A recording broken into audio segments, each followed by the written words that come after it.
그리고 사주의 일진사주 명리학 제1469강 시작하겠습니다.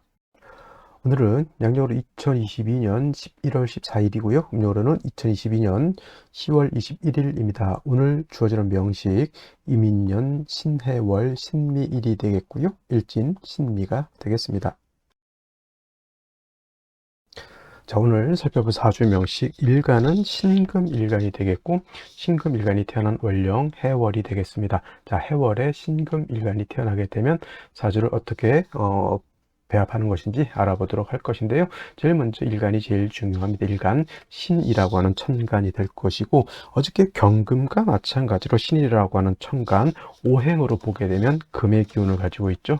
쇠라고 우리가 쇠금짝 금을 쇠의 기운을 가지고 있다라고 하는데, 경금도 마찬가지로 어저께 공부했듯이 경이라고 하는 천간, 7번째 천간 신금은 8번째 천간이 되면서 같은 금의 기운을, 쇠의 기운을 가지고 있는 것은 맞지만 경금이라고 하는 것은 양의 기운을 가지고 있는 양금이 되는 것이고, 오늘 공부하는 신금이라고 하는 것은 음의 기운을 가지고 있는 음금이 되겠습니다. 그래서 같은 금이라 하더라도 양의 성질을 가지고 있느냐 또는 음의 성질을 가지고 있느냐에 따라서 그 성향 자체가 차이가 많이 나는데, 어저께 양금인 경금 같은 경우에는 완철금이라고 제가 설명을 드렸습니다. 완철금이라고 하는 것은 사람 손이 닿지 않은 자연 그대로의 원철과 같은 그런 금을 말씀을 드렸고요. 또는 원철 또는 이제 무쇠 같은 것 또는 강철 같은 거라고 제가 말씀을 드렸습니다. 그래서 경금 같은 경우에는 반드시 용도 쓰임이 있기 위해서는 반드시 화로서 단련을 해야 되는데, 이때 필요한 화는 양화인 병화가 아니라 정화로서 단련하고 간목으로서 정화를 도와주어야지만 능히 경금으로서 정화로서 경금을 단련할 수 있다, 이렇게 설명을 드렸는데, 오늘 공부하는 신금은 같은 금이라 하더라도 음의 기운을 가지고 있기 때문에 성향 자체가 다르죠. 비유를 하자면 보석과 같다라고 말씀을 드렸고, 또 보석이라든가 주얼리 같은 거, 여러분 쉽게 말하면 결혼 예물 생각하시면 돼요. 결혼하실 때 귀걸이, 반지, 목걸이 등등등등. 여러분 안경도 마찬가지고 핸드폰도 마찬가지고 그 안에 들어가 있는 금속 같은 것들 다 신금이라고 생각하시면 되겠고요. 도자기 같은 경우에도 신금으로 보시면 되겠습니다. 그래서 신금 같은 경우에는 다시 경금처럼 화로서 단련할 필요가 있다 없다? 없다. 쉽게 말하면 땅 속에서 캐낸 원철을 불로 단련을 해서 기물을 만들어 놓은 결과가 신금이다 생각하셔도 과언이 아닐 정도로 신금은 단련을 마친 금이다 이렇게 생각하시면 돼요. 그러면 기물을 만들어 놨으면 여러분들 반지 귀걸이를 만들어 놨으면 다시 불로 녹여서 다시 새로운 걸 만들 필요는 없고요. 그걸 잘 관리 차원에서 관리만 잘해주면 되겠죠. 그래서 경금은 정화를 쓰지만 신금은 임수라고 하는 상관을 써서 신금에 묻은 먼지라든가 티끌을 갖다가 세진시켜준다라고 이렇게 표현도 하고, 아니면 도세주옥 해준다라고도 이렇게 표현을 하게 되죠. 그래서 신금은 부귀를 얻기 위해서, 즉 귀를 얻기 위해서는 상관인 임수를 취용하는 것이 정법이 되는 것이고요. 경금 같은 경우에는 용도 쓰임이 생기기 위해서는 상관 임수보다는 오히려 정관인 정화를 취용하는 것이 경금의 정법입니다. 같은 금이라 하더라도 양금이냐 음금이냐에 따라서 이렇게 차이가 있고요. 그 다음에 금이라고 하는 것은 경신금 막론하고 신약할 때가 있습니다. 신약할 때는 다른 오행들은, 다른 뭐 간목, 을목, 병화정화, 무토, 기토, 임수, 개수 등등은 신약하면 인성으로서 생주해 주는 것을 좋아합니다. 인성.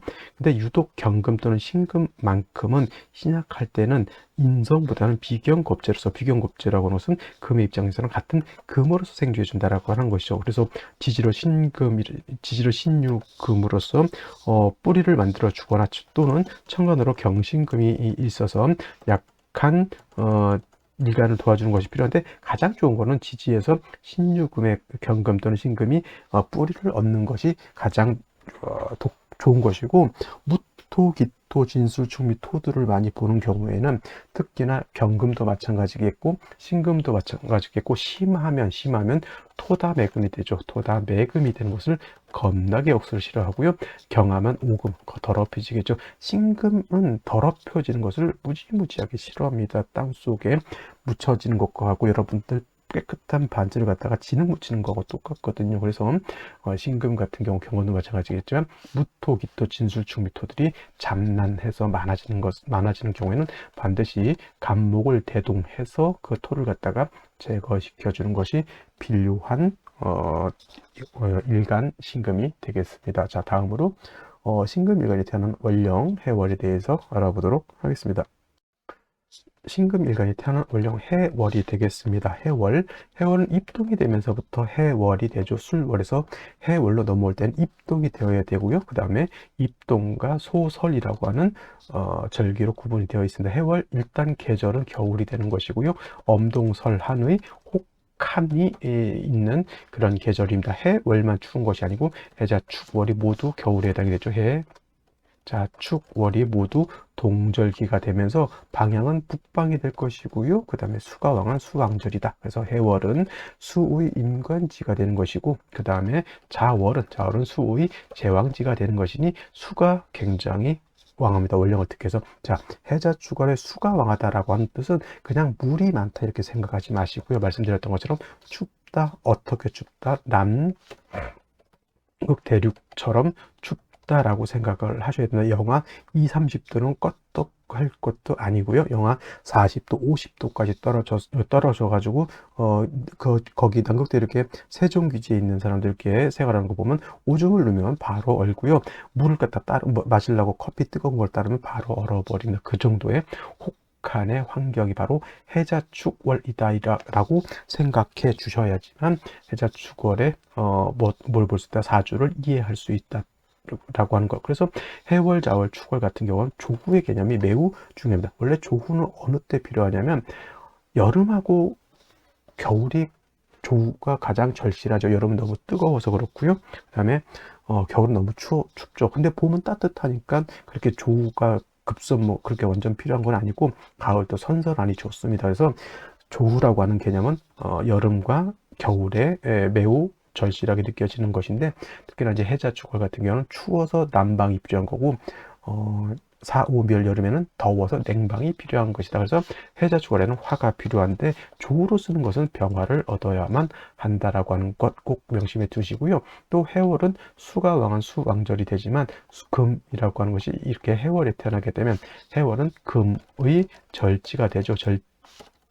금의 절지가 아니라 병지가 되는 것이니, 금이라고 하는 것은 경금, 신금을 막론하고 신유월의 왕하고, 술월은 토가 왕하니 좀 문제가 있지만 그래도 신유술 서방이 금이 세력을 얻는 것은 뭐 당연지사이고요. 해자축월을 넘어오면서부터는 포태법으로 병지, 사지, 그 다음에 묘지가 되면서부터 금의 기운이 점차 쇠락해져 간다. 그래서 해월에 경금이 태어나든 해월에 신금이 태어나든 어떻다, 일간은 매우 신약한데 수가 왕에서 약한 일간의 기운을 수가 또 뺏어가게 되는 것이니 약한 일간이 더욱 약해지겠죠. 그리고 춥다라고 하는 겁니다. 제가 사주로 볼 때 중화라고 하는 것을 굉장히 중요하게 말씀을 드리는데, 중화는 왕세를 중화시키는 것이고요. 그 다음에 또 한난조습, 한열을 중화시키는 것인데, 신금이 해월에 태어나기 때문에 일단 왕세 약하죠. 일간이 약합니다. 그 다음에 매우 춥습니다. 이 두 가지를 모두 만족시켜 주는 것이 필요하죠. 한열, 차가운 것은 병화로서 따뜻하게 해주면 되는 거고요. 금방 말씀드렸던 것처럼 신금이나 경금이 약했을 때는 인성으로서 생존하는 것보다는 비경겁제를 얻는 것이 바람직하다라고 말씀을 드렸습니다. 그래서 중요한 것은 해월에 일간 춥기 때문에 병화를 얻어서 일단 따뜻하게 해주는 것이 필요하죠. 물론 병화가 이렇게 떨어져 있어야 되는 것이 가장 좋은데, 그렇지 않게 이렇게 첩신된다 하더라도 물론 그렇게 나쁘진 않습니다. 제가 볼 때는 물론 이제 병신 합해서 자꾸 수로화하진 않는다 하더라도 붙어 있으면 좀 좋지는 않습니다만은, 그래도 화를 얻는 것은 중요하기 때문에 병화를 얻는 것 중요하고요. 그 다음에 일간 자체가 약하기 때문에 지지로 신금이라든가 지지로 이렇게 유금 같은 거 하나 얻게 되면 일간이 뿌리를 얻죠.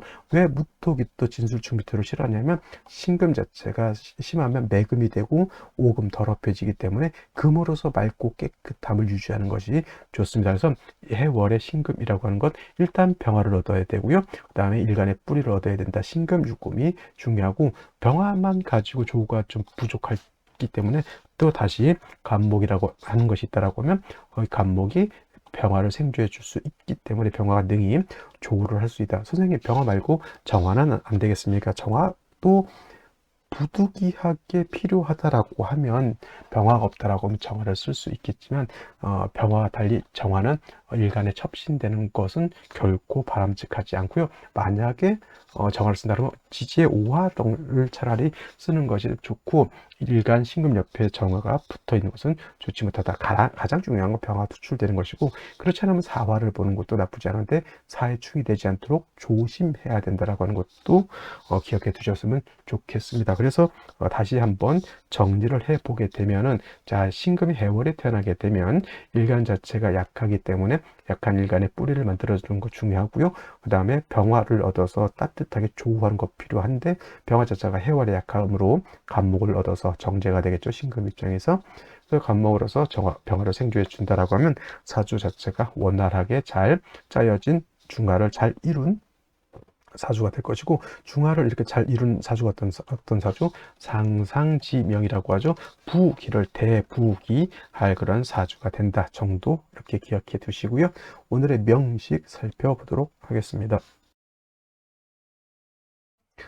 자, 오늘의 명식, 신금일간이 해월에 태어난 사주 명식이 되겠고요. 격국이라고 하는 것 살펴볼 필요가 있습니다. 격국이라고 하는 것은 일간과 원령과의 관계를 살펴 사주 전체가 어떻게 짜여져 있느냐를 놓고 보는 것인데, 오늘 신금이라고 하는 것 금이 될 것이고요. 그 다음에 월지에 있는 해수 체음용양이라고 말씀을 드렸죠. 몸체는 음이지만 쓰는 것은 양으로 쓴다. 그래서 해수가 본시 음이지만은 여기서는 양수 이렇게 보죠. 왜냐? 해중에 있는 봉기가 임수인 양수이기 때문에 그렇고요. 음대 양의 관계가 성립이 됩니다. 그 다음에 신금이 수를 생하는 관계가 되겠죠. 금, 생, 수의 관계가 되는 것이니, 이는 내가 생한다라고 해서 아생자라고 하고요. 아생자는 다른 말로 식상이라고 하는데, 식상은 다시 식신과 상관으로 이렇게 구분해 볼 수가 있겠습니다. 자, 식신이라고 하는 것은 일간과 식상과의 관계가 양대양 또는 음대음의 관계가 성립이 되면 이건 식신이 되는 것이고, 상관이라고 하는 것은 일간과 식상과의 관계가 음대양 또는 양대음으로서 음양의 조화가 맞으면 이거는 상관이 되는 것이니, 오늘 신금, 음금인 신금이 양수인 해수를 보아서 오늘은 상관격이 된다. 어떤 분들 이 해수를 그냥 체음용양으로 보지 않고 이걸 그냥 음으로 봐서 그냥 식신격으로 보시는 분들도 있는데, 그렇지 않습니다. 체음용양으로서 해수는 명리학에서는 양수로 보고요. 자수를 반대로 음수로 보기 때문에 신금이 해월에 태어나게 되면 상관격이 되는 것이고, 어저께 경금이 해월에 태어나게 되면 오히려 식신격이 된다. 그래서 오늘 같은 경우는 금수진상관격이 되는 거고, 역시나 설기태과한 그런 국색, 즉 일간이 약하다라고 하는 것, 신약하다라고 하는 것은 어쩔 수가 없게 된다라고 말씀을 드리겠습니다. 그래서 금수 진상관격은 일간이 약하고 상관이 양해서 대체적으로 진상관격은 상관패인이라고 하죠. 상관패인에서 인성을 얻는 것을 좋아하지만은, 말씀드렸던 것처럼 경금 또는 신금은 인성을 보는 것을 좋아하지 않고, 왜냐? 탁해지기 때문에. 여기서 토를 보게 되면 금도 탁해지게 되고요, 수도 탁해지게 되는 것이니, 원래 신금이라고 하는 건 뭘 좋아합니까? 그쵸? 금, 백, 수청하는 것을 좋아하는데, 토가 있게 되면 금도 더러워지고 물도 더러워지니 같은 금으로서 일간을 도와주는 것이 필요하다. 그래서 신금 유금을 보게 되면 금이 일간 신금이 뿌리를 얻고 수도 맑아질 수가 있게 되는 것인데, 오늘 명식을 보게 되면 일지를 보게 되면 미토를 봤습니다. 미토를 봤는데, 자, 미토라고 하는 것은 토 중에서도, 자, 지지로 진술 축 미토가 있죠. 이때 습토와 건토를 구분해 볼 수가 있는데, 습토는 진토와 뭐가 있습니까? 축토가 습토가 되는 것이고요. 반대로 건토, 마른 땅은 술토와 미토가 건토가 되는 것인데, 금을 생할 때는 습토로 생하는 것이고, 건토는 생금이 불가하다, 이렇게 생금 불가 이렇게 말씀하면 되겠네요. 그죠? 생금 불가하기 때문에 미토를 봐서 신미일주가 되면 이 미토는 신금, 인성이긴 하더라도 신금을 생하기가 좀 어렵다. 그리고 해수가 있게 되면 해미 합목이 되죠. 묘미 합이 돼서 해묘미 목국을 형성이 되는데, 묘목은 없다 하더라도 미토가 해미 합해서 목의 기운이 왕해지게 되면 그나마 토의 기운도 많이 약해지게 되면 신금 입장에서는 인성을 받지만 매우 무정한 인성이 될 수밖에 없겠죠. 묘시가 됐으면 완전한 해묘미 목국을 형성하게 되면 이때는 제다신약이 될 수밖에 없다. 그리고 연지를 보게 되면 인목이라고 하는 것을 봤죠. 이건 해미 합도 되지만은 인해 한목이죠. 인해 한목이 되기 때문에 이렇게 되면 국세가 바뀝니다. 상관격일 것 같지만 오히려 이거는 제다신약이 돼버리는 그러한 아주 독특한 변격이죠. 변격. 원래는 상관격의 금수진상관격이 돼야 되는데 재성이 왕해져서 제다신약하게 된다. 이때도 마찬가지로 일간이 약해서 재성을 감당할 수 없게 되는 것이니 반드시 뭐가 필요하다? 인비 중에서 인성이 아닌 비견 겁재가 있는 것이 매우 중요하다. 일단 연간에 임수 투출한 것은 신금 입장에서는 도세주옥할 수 있어서 좋을 것 같지만 일간 자체가 너무 약한 상태에서 수가 왕해지게 되면 이 수는 다시 목을 생각하게 되고 다시 재성이 왕해지게 되는 아주 계속 안 좋은 쪽으로 이렇게 사주국세가 흘러가게 된다. 이것은 어디에 연유한 것이다? 일간 자체가 약함에 있어서 그런 것이고요. 월간의 신금 비견이 있긴 하지만 역시나 이 비견인 신금도 역시나 지지의 뿌리가 없어서 신약한 건 마찬가지죠. 비견이 나를 도와주고 싶어도 나도 약하고 얘도 약하니 그쵸. 약한 두 개가 힘을 합쳐봤자, 쉽게 비유를 하자면 초등학교 학생 2명이 힘을 합쳐봤자 대학생 하나 이길 수 있다 없다? 없다 이렇게 생각하시면 되겠습니다. 반드시 생시에서 일간의 뿌리를 만들어 주고요. 조후까지 할 수 있다라고 하면 금상첨화가 될 것인데 이런 경우에 일간 자체가 약할 때 무토 또는 토가 많아지게 되면 매금이 될 수 있다라고 하는 것 꼭 명심해 두시기 바랍니다. 자, 생시를 보도록 하겠습니다. 제일 먼저 무자시가 되겠습니다. 무자시. 자, 자수를 얻었습니다. 해월에 자수를 얻고 임수 투출되어 있죠. 신금은 약하든 말든 간에 수를 생하는 역할을 하게 되니 사주가 매우 한습해지는데 조우할 수 있는 글자는 인중병화 하나밖에 없기 때문에 매우 미흡하죠. 다 물도 얼고요. 땅도 얼고요. 금도 얼게 됩니다. 미토의 뿌리를 둔 무토 투출되어 있으니 작은 신금은 금방 이거는 오금도 아니고 매금 될 수밖에 없다. 라고 말씀을 드리겠고요. 그 다음에 기축시가 되면 선생님 그래도 얘는 습토에다가 작은 토이니 금을 생할 수 있지 않겠습니까? 라고 하는데 문제는 어디 있냐면 요 축미 충이 되는 것이 문제가 되겠죠. 축미 충이 되면 쉽게 말하면 신금이 땅 위에 있는데 지진이 나서 땅이 신금을 먹어버렸다 이렇게 생각하면 돼요. 기토가 이거는 작은 금은 진술충이 되면 토가 다시 왕해지기 때문에 작은 금 정도는 매금시켜 버릴 수 있게 된다라고 하는 것. 토인성으로서 신금을 새겨주는 것이 좋은 것이 아니라 오히려 신금을 더럽히는 것이 오히려 문제가 될 수 있는 그런 사주가 되는 것이고, 경인시 같은 거는 이거는 거의 지지로 미토 하나가 있다 하더라도 해, 미, 한 목이 되는 부분에서 지지로 목국을 형성했죠.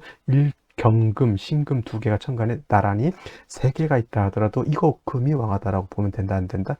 전혀 안 된다. 천간에 있는 것은 아무리 4개가 있다 하더라도 지지로 뿌리가 없으면 그건 약한 것이죠. 그때 이민 사임인을 보신 적 있죠? 이민년, 이민월, 이민일, 이민시. 그러면 천간에 임수 3개가 있다고 해서 그걸 왕하게 본 것이 아니라 지지로 식신 4개가 있어서 신약으로 볼 수밖에 없는 것. 그걸 좋다고 그때 애 낳았었으면 아마 큰일 나지 않을까라는 생각을 해보게 되고요. 임진시 같은 경우 또 임수가 투출되어 있죠. 인중병 하나 가지고 조우하기가 매우 어렵습니다. 미중정원이 있다 하더라도 마치 없는 것으로 봐도 되고요. 임수 2개는 좋을지는 모르겠지만 역시나 신금 자체가 너무 약한 것 문제될 수 있겠고, 갑오시 같은 경우에는 오미합이 오게 되죠. 이거는 해미보다는 오미화가 돼서 조언을 할 수 있을지 모르겠지만 역시나 일간 자체가 약한 것은 문제가 될 것이고, 얼밋이 역시나 일간이 약하죠. 그죠? 밑도 2개, 건토 2개 가지고는 신금 생하기가 어렵습니다. 그래서 오늘 같은 경우에는 부득이 할 수 있는 생시는 병신시밖에 나오지 않습니다. 병신시가 되면 일단 통근 가능하고요. 임수도 통근할 수 있기 때문에 여기 다 통근할 수가 있겠죠. 그래서 해월에 엄동에 임수가 세력을 얻게 되면 당연히 추워지는 것은 어쩔 수 없지만 그래도 병화가 인중병화 투출되어 있고요. 인해 한목한 목이 충분히 병화를 생조해 줄 수 있기 때문에 조금은 비겁하다 하더라도 사주 자체는 그렇게 나쁘지 않다. 요거 목화운으로 가도 제가 봤을 때는 뭐 요 신금으로 인해서 사주 자체는 그래도 다른 생시에 비하면 월등히 나은 생시가 될 것이다라는 생각을 하고요. 무자시, 기축시에 마찬가지로 또 안 좋은 생시 무술시, 절대 만나서는 안 되는 생시 중에 하나다. 이거 쉽게 말하면 반지, 여러분 귀한 예물 반지를 저 산중 깊숙한 곳에 땅 속에 묻었다 생각하시면 되겠습니다. 신금의 가치가 전혀 드러나지 않고 답답한 땅 속에 묻혀서 녹이 나고 나중에는 없어지게 되겠습니다. 자, 그래서 기축, 무자, 무술시는 조금 빼고요. 그 다음에 일간이 약해지는 이런 생시들도 제가 봤을 땐 좋지 못합니다. 병신, 정요시 정도 생각하는데 정화가 옆에 붙어 있는 건 저는 좋아하지 않기 때문에 그냥 병신이 일간과 병화 좀 합은 좀 한다 하더라도 차라리 오늘 같은 경우는 병신시를 잡을 수밖에 없다. 병신시가 되면 또 선생님 혹시 저거 연간에 있는 임목하고 충이 되지 않습니까? 이렇게 물어보시는 분들도 가끔 있는데 이게 떨어져 있으면 충이 되지 않고요. 그냥 인해 합이 된다라고 하니 인신충은 걱정할 필요가 있다 없다? 역시 없다 정도 말씀을 드리겠습니다. 자, 오늘 여기까지 설명드리겠고요. 오늘 월요일 한 주의 시작입니다. 행복한 하루 되시기 바랍니다. 감사합니다.